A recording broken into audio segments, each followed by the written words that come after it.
फरीदाबाद के पृथला विधानसभा क्षेत्र से निर्दलीय प्रत्याशी नयनपाल रावत द्वारा महिला पत्रकार राधिका बहल के साथ बदसलूकी करने का मामला तूल पकड़ गया है। महिला पत्रकार ने इस बाबत जिला निर्वाचन अधिकारी को लिखित में उक्त प्रत्याशी के खिलाफ शिकायत देते हुए उसका नामांकन पत्र रद्द करने की मांग की है। राधिका बहल ने कहा कि निर्दलीय प्रत्याशी नयनपाल रावत के खिलाफ कार्यवाही की जाए, ऐसे प्रत्याशी का नामांकन तुरंत रद्द किया जाए ताकि ऐसे लोग भविष्य में अन्य महिलाओं के साथ ऐसा दुर्व्यवहार ना करें और अपनी भाषा का सही प्रयोग करें। अगर आप आरोप की बात कर रहे हैं जो भी है, तो एक्चुअल में क्या है, 17 तारीख की बात है। 17 तारीख को हम इनके निवास पर गए थे, जो कि वहाँ पे सारे कुछ हमारे पत्रकार भाई और इनके गांव के लोग बैठे हुए थे।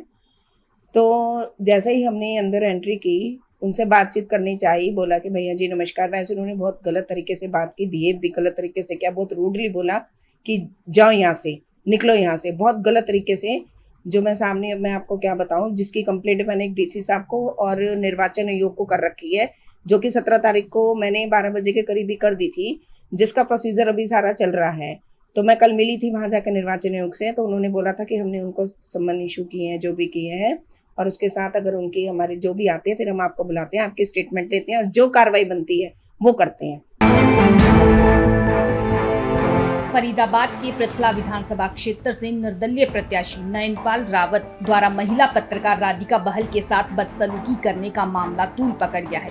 महिला पत्रकार ने इस बाबत जिला निर्वाचन अधिकारी को लिखित में उक्त प्रत्याशी के खिलाफ शिकायत देते हुए उसका नामांकन पत्र रद्द करने की मांग की है। राधिका बहल ने कहा कि निर्दलीय प्रत्याशी नयनपाल रावत के खिलाफ कार्यवाही की जाए, ऐसे प्रत्याशी का नामांकन तुरंत रद्द किया जाए ताकि ऐसे लोग भविष्य में अन्य महिलाओं के साथ ऐसा दुर्व्यवहार ना करें और अपनी भाषा का सही प्रयोग करें।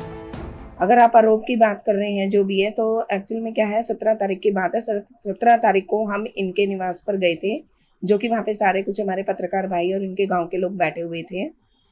तो जैसे ही हमने अंदर एंट्री की, उनसे बातचीत करनी चाहिए, बोला कि भैया जी नमस्कार। वैसे उन्होंने बहुत गलत तरीके से बात की, बिहेव भी गलत तरीके से किया, बहुत रूडली बोला कि जाओ यहाँ से, निकलो यहाँ से, बहुत गलत तरीके से।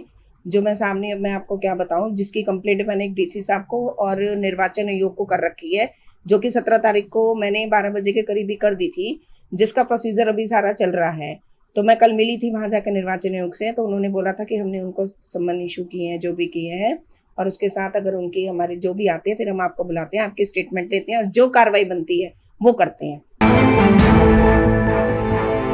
फरीदाबाद के पृथला विधानसभा क्षेत्र से निर्दलीय प्रत्याशी नयनपाल रावत द्वारा महिला पत्रकार राधिका बहल के साथ बदसलूकी करने का मामला तूल पकड़ गया है।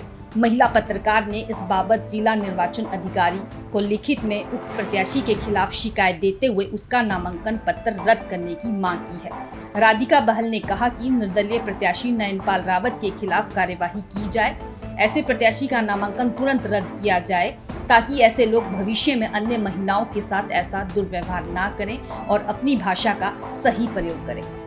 अगर आप आरोप की बात कर रहे हैं जो भी है, तो एक्चुअल में क्या है, 17 तारीख की बात है। 17 तारीख को हम इनके निवास पर गए थे, जो कि वहाँ पे सारे कुछ हमारे पत्रकार भाई और इनके गांव के लोग बैठे हुए थे। तो जैसे ही हमने अंदर एंट्री की, उनसे बातचीत करनी चाहिए, बोला कि भैया जी नमस्कार। वैसे उन्होंने बहुत गलत तरीके से बात की, बिहेव भी गलत तरीके से किया, बहुत रूडली बोला कि जाओ यहाँ से, निकलो यहाँ से, बहुत गलत तरीके से। जो मैं सामने, अब मैं आपको क्या बताऊं, जिसकी कंप्लेंट मैंने एक डीसी साहब को और निर्वाचन आयोग को कर रखी है, जो कि 17 तारीख को मैंने 12 बजे के करीब ही कर दी थी, जिसका प्रोसीजर अभी सारा चल रहा है। तो मैं कल मिली थी वहां जाकर निर्वाचन आयोग से, तो उन्होंने बोला था कि हमने उनको सम्मन इशू किए हैं, जो भी किए हैं, और उसके साथ अगर उनकी हमारे जो भी आते हैं फिर हम आपको बुलाते हैं, आपकी स्टेटमेंट लेते हैं और जो कार्रवाई बनती है वो करते हैं।